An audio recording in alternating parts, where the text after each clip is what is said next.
नमस्कार मित्रांनो, स्वागत आहे तुमचं माझं जॉब कट्टा मराठी या यूट्यूब चॅनलमध्ये. आज आपण नवीन एका पदभरतीविषयी चर्चा करणार आहोत. तर आत्ताच मित्रांनो, कालच भारतीय नौसेनेने 28 पदांची भरती असलेले नवीन जाहिरात सोडलेली आहे. त्या संदर्भात आज आपण पाहूयात. हे आहे आजचं इंडियन नेव्हीचं जी पदभरती निघालेली आहे आपली, ती आहे याची जाहिरात. हे पहा मित्रांनो, द इंडियन नेव्ही म्हणजे भारतीय नौसेना. जसं आर्मी, एअरफोर्स असतं तसंच आपलं नौसेनासुद्धा असते. तर यामध्ये बघा एलिजिबिलिटी कंडिशन म्हणजे पात्रता व त्याच्या अटी. तर यामध्ये विद्यार्थी मित्रांनो, ही भरती जी आहे यासाठी आपल्याला ऑनलाईन ॲप्लिकेशन करावयाचं आहे. पहिला मुद्दा आहे बघा, online applications are invited from unmarried male. हा महत्त्वाचा मुद्दा आहे. ज्यांचे लग्न झालेले नाहीत, फक्त अनमॅरिड मुलांसाठीच ही भरती आहे. Who fulfil eligibility conditions as laid down by the government of India for enrollment as sailors for AA and SSR. ही जी भरती आहे AA आणि SSR साठी आहे. AA म्हणजे आर्टिफिशियल अप्रेंटिस आणि SSR चं पण इथं दिलेलं आहे. दोन्हींच्या जागे आहेत 500 आणि 2000. AA साठी आहेत 500, SSR साठी आहेत 2000. ह्या वॅकन्सी आहेत. Respectively in the February 2022 batch. म्हणजे 2022मध्ये 2022च्या बॅचसाठी ही पदांची रिक्त भरती काढलेली आहे. The vacancies will be earmarked in a state wise manner. म्हणजे राज्यवाईज ह्या जागा भरल्या जाणार आहेत. For the total of 2500 vacancies approximately 10,000 candidate will be called for written examination and physical fitness test PFT. The cutoff marks for appearing in a written examination may vary from state to state. हे बघा मित्रांनो, हे इथं महत्त्वाचं आहे. हे note down करून घ्या की ह्या ज्या 2,500 वॅकन्सीज आहेत त्याच्या 4 पट इथं विद्यार्थ्यांना बोलवणार आहेत. म्हणजे 10,000 कॅन्डिडेट बोलवल्या जाणार आहेत. कशासाठी? लेखी परीक्षेसाठी, रिटन एक्झाम आणि ग्राउंडसाठी, फिजिकल फिटनेससाठी. आणि जे काही रिटनचं जे मेरिट आहे ते राज्यवाईज वेगळं असणार आहे. म्हणजे प्रत्येक राज्यात वेगवेगळा मेरिट लागू शकते. ठीक आहे. दुसरा मुद्दा आहे एज्युकेशनल क्वालिफिकेशन. बघा आता यासाठी शैक्षणिक पात्रता काय आहे? AA साठी काय आहे बघा, क्वालिफाईड इन 10+2. 10+2 म्हणजे आपल्याकडे 12वी म्हणतात. किती? 12वी. 10+2 एक्झामिनेशन विथ 60%. म्हणजे 12वीला आपल्याला 60% मार्क असणं आवश्यक आहे. More marks in aggregate with maths and physics and at least one of these subject chemistry, biology, computer science from the boards of school education recognized by Ministry of Education, Government of India. म्हणजे या 3 विषयामध्ये आपल्याला 60% aggregate मिळालं पाहिजे असं त्यांचं म्हणणं आहे. आता SSR साठी काय आहे बघा, शैक्षणिक पात्रता क्वालिफाईड इन 10+2 एक्झामिनेशन म्हणजे याच्यासारखंच 12वी उत्तीर्ण पाहिजे. पण त्यासाठी math and physics and at least one of these subject chemistry, biology, computer science from the boards of school education recognized by Ministry of Education, Government of India. म्हणजे ह्याला math compulsory आहे आणि परत फिजिक्स पण आहे. म्हणजे same AA सारखंच आहे. आणि केमिस्ट्री, बायोलॉजी, कॉम्प्युटर सायन्स यापैकी एखादी विषय पाहिजे तुम्हाला. म्हणजे मॅथ आणि फिजिक्स हे दोन्ही भरतीसाठी कंपल्सरी आहे आणि 3 विषयाचा ॲग्रिगेट 60% येणं कंपल्सरी आहे. आता राहिली गोष्ट तिसरी, एज. तुमचं वय काय पाहिजे? Candidate should be born between 1 February 2002 to 31 January 2005. Both dates inclusive. बघा म्हणजे जन्म हे आपला 1 फेब्रुवारी 2022 ते 1 फेब्रुवारी 2002 ते 31 जानेवारी 2005 पर्यंत आपली जन्मतारीख ग्राह्य धरल्या जाणार आहे. आता त्यानंतर बघा, जर तुमची निवड झाली तर इथं तुम्हाला पे अँड परक्विजाइट्स कशा पद्धतीने दिलेले आहेत बघा. पे अँड अलाउन्स म्हणजे वेतन आणि तुमचे भत्ते काय काय देणार आहेत. During the initial training period a stipend of ₹14,600 per month will be admissible. बघा, ट्रेनिंग पिरियड असणार आहे तुम्हाला निवड झाल्यानंतर. त्या ट्रेनिंग पिरियडमध्ये स्टायपंड म्हणजे शिष्यवृत्ती म्हणून ₹14,600 तुम्हाला पर मंथ देण्यात येणार आहे. On successful completion of initial training they will be placed in level 3 of the defence pay matrix. बघा, पूर्ण तुमचं सक्सेसफुल ट्रेनिंग झालं की त्यानंतर तुम्हाला तिथं लेवल 3 डिफेन्स पे मॅट्रिक्स म्हणजे जे काही आपलं डिफेन्सचं जी पे मॅट्रिक्स आहे लेवल 3 मध्ये तुम्हाला घातल्या जाणार आहे. ती लेवल 3 आहे 21,700 ते 69,100. या लेवलमध्ये तुम्हाला पे फिक्सेशन केलं जाईल. They will be paid MSP at ₹5,200 per month plus DA as applicable. बघा, यामध्ये तुम्हाला 5,200 DA म्हणजे महागाई भत्ता तिथं दिला जाणार आहे आणि plus x group pay only for artificial apprentice AA 3,600 per month plus DA. बघा, त्यांच्या काही जे AA साठी जे आहेत आर्टिफिशियल अप्रेंटिस या पदासाठी ₹3,700 DA तिथं दिल्या जाणार आहे. As under trainee and ₹6,200 per month plus DA on successful completion of AICTE recognised diploma courses. त्यानंतर तुम्हाला AICTEच्या मान्यताप्राप्त डिप्लोमा कोर्सेस ज्यांचं झालेलं आहे त्यांना 6,200 पर मंथ प्लस DA तिथं तुम्हाला देय आहे.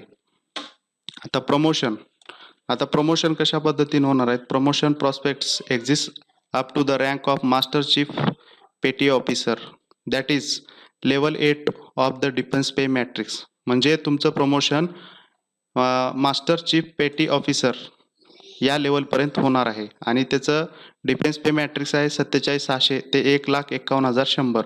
हे मूळ वेतन आहे. यामध्ये तुम्हाला तिथं पे फिक्सेशन होईल आणि तिथं DA जो असणार आहे तुमचा 5,200 पर मंथ हा देय DA असणार आहे.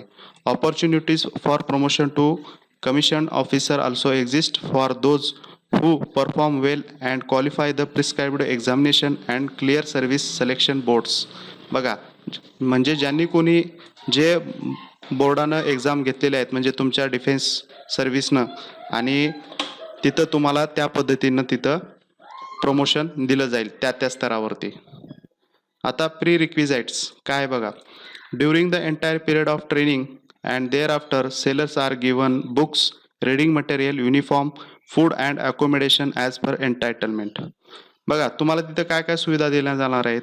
ट्रेनिंगच्या दरम्यान तुम्हाला तिथं पुस्तकं दिली जाणार आहेत. रीडिंग मटेरियल वाचनासाठी जे काही पूरक साहित्य आहे ते दिले जाणार आहे. युनिफॉर्म तुमचं ड्रेस आलं, फूड जेवण आलं, ॲकोमोडेशन राहण्याची व्यवस्था तिथल्या पद्धतीनुसार असणार आहे. त्यानंतर sailors are entitled to medical treatment, leave, travel concession for self and dependants, group house benefit and other privileges. Sailors are also entitled to annual and causal leave, children education and house rent allowances. Post-retirement benefit include pension, gratuity and leave encashment. All privileges are extended as per service condition and their eligibility is regulated as per government orders in force of amendment from time to time. यामध्ये तुम्हाला काय दिलेलं आहे, जे काही तुम्ही नंतर शासनाच्या सेवेमध्ये आल्यानंतर तुमचे जे काही रजा आहेत, ॲन्युअल रजा आहेत, कॉजल रजा, किरकोळ रजा आपण त्याला म्हणतो किंवा दीर्घ मुदतीच्या रजा, तुमचं घर भाडं, तुमच्या मुलांच्या शिक्षणासाठी जे काही सर्व काही सेवा आहेत त्या तुम्हाला इथं त्या टाईम टू टाईम दिल्या जातील असं इथं सांगितलं आहे. आता इन्शुरन्स कशा पद्धतीनं असणार आहे. Insurance covers on contribution of ₹50 lakh for sellers is applicable. बघा, तुम्हाला 50 लाखाचा विमा इथं नेव्हीने उतरवलेला आहे. आता ह्या पद भरतीसाठी सिलेक्शन क्रायटेरिया कसा असणार आहे बघा. तर सिलेक्शन क्रायटेरिया जो असणार आहे तो due to COVID-19 pandemic and exception is being made in the public interest where in approximately 10,000 candidate will be called up for written examination and PFT. बघा, कोविड-19च्या प्रादुर्भावामुळं आता यामध्ये फक्त जे म्हणजे आपले 2,500 पद आहेत, त्यासाठी फक्त त्याच्या 4 पट 10,000 विद्यार्थी इथं बोलवले जाणार आहेत. कशासाठी? रिटन परीक्षेसाठी आणि फिजिकलसाठी. The shortlisting of the candidate for written examination and PFT will be undertaken on the basis of percentage of qualifying examination 10+2 examination. The cutoff marks may vary from state to state. Vacancies have been allocated in a state-wise manner. बघा, जे तुमचे 12वीला percentage आहेत त्या पद्धतीनं तिथं तुम्हाला तिथं पुढं कॉल येणार आहे. आता रिटन टेस्ट बघा कशा पद्धतीची असणार आहे. The question paper will be bilingual, म्हणजे द्विभाषिक प्रश्नपत्रिका असणार आहे. त्यामध्ये हिंदी आणि इंग्लिश या 2 भाषेचा वापर केलेला आहे आणि ऑब्जेक्टिव्ह टाईप प्रश्न येणार, म्हणजे 4 पर्याय असतील तशा पद्धतीची परीक्षा तिथं होणार आहे. The question paper will comprise of 4 sections. बघा, 4 विभागामध्ये प्रश्नपत्रिका तुमची विभागल्या जाणार आहे. दॅट इज कशामध्ये? इंग्लिश आणि विज्ञान, मॅथमॅटिक्स आणि जनरल नॉलेज.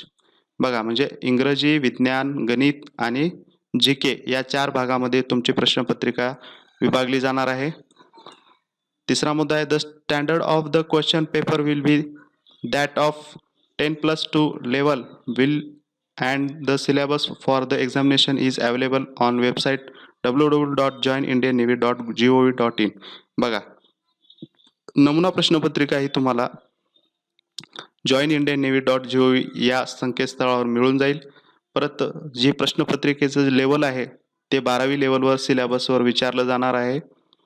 चौथा मुद्दा आहे duration of examination will be 1 hour. 1 तासाची परीक्षा असणार आहे तुमची. पाचवा मुद्दा आहे all candidates appearing for written examination would be subjected to PFT on the same day. बघा, ज्या दिवशी तुमची लेखी परीक्षा होणार आहे त्याच दिवशी तुमचं PFT फिजिकल फिटनेस टेस्ट म्हणजे तुमचं ग्राउंड पण होणार आहे, शारीरिक चाचणी पण होणार आहे. आता शारीरिक चाचणी फिजिकल फिटनेस टेस्ट कशी असणार आहे बघा. Qualifying in physical fitness test PFT is mandatory for selection. PFT झाल्यास ही मॅन्डेटरी कंपल्सरी तुम्हाला करावं लागणार आहे. त्यामध्ये बघा PFT will consist of 1.6 kilometre run. बघा, 1600 मीटर म्हणजे 1.6 किलोमीटर तुम्हाला तिथं पळायचं आहे, रनिंग आहे, ते पण 7 मिनिटामध्ये. ही रनिंग झाल्यानंतर 20 स्क्वॅट्स उठक बैठक म्हणजे ज्याला आपण उठाबशा म्हणतो ते 20 काढायचे आहेत आणि त्यानंतर 10 पुशअप काढायचे आहेत. आणि candidate undergoing PFT will do so at their own risk. म्हणजे हे जेव्हा तुम्ही करताय ग्राउंडला, बरेच जण आपण पाहतोय की ग्राउंडमध्ये पळून आल्यानंतर काही जणांना म्हणजे काही जण तिथं मृत पण होतात. अशा घटना आपण पेपरमध्ये ऐकलोय. त्यामुळे इथं त्यांनी स्पष्ट लिहिलेलं आहे candidates undergoing PFT will do so at their own risk. स्वतःच्या रिस्कवर तुम्ही PFT करा. 11वा मुद्दा काय बघा, merit list for AA and SSR will be prepared based on performance in written examination subject to qualifying physical fitness test as follows. बघा, merit list AA साठी आणि SSR साठी कशी बनवली जाणार आहे? त्यांच्या लेखी परीक्षेच्या आणि त्यांच्या PFTच्या एकंदरीत गुणानुसार ती बनवली जाणार आहे. कशी? AA साठी बनवली जाणार आहे टॉप 600 कॅन्डिडेट अप्रॉक्सिमेटली जवळजवळ 600 विद्यार्थी ते घेणार आहेत on all India order of merit. बघा, जेव्हा मेरिट यादी बनणार ती ऑल इंडियाची मेरिट यादी बनणार, स्टेट वाईज बनणार नाही. Who meet the eligibility criteria for AA will be issued call up letter for enrolment medical examination in INS Chilka. म्हणजे INS चिल्का हे त्यांचं ट्रेनिंग सेंटर आहे, तिथं तुम्हाला बोलवलं जाईल. आणि SSR साठी पण अप्रॉक्सिमेटली 2,500 कॅन्डिडेट. बघा, म्हणजे 2500 मुलं तिथं बोलवल्या जाणार आहेत. कशासाठी? Medical एक्झामिनेशनसाठी same INS Chilka बोर्डला on the basis of state wise merit. इथं मात्र वेगळं आहे बघा. SSR साठी स्टेट वाईज मेरिट वेगवेगळं लागणार आहे आणि AA साठी ऑल इंडिया मेरिट. हे तुम्ही लक्षात घ्या. आता इथं नोट दिली, the cut off mark for issue of call up letter for enrollment medical examination at INS Chilka may vary from state to state. SSR for SSR entry. बघा, the cut off marks म्हणजे जे काय आपले cut off mark आहेत, issue of call letter for enrolment medical examination at INS Chilka may vary from state to state. बघा, गुणवत्ता यादी ही प्रत्येक राज्याची वेगवेगळी असणार आहे, इथं त्यांनी नोट दिलेली आहे. पुढील भागामध्ये याचा मी व्हिडिओ बनवणार आहे, तर तुम्ही पुढील भाग नक्की पहा. थँक्यू, धन्यवाद आणि चॅनलला सबस्क्राईब करा.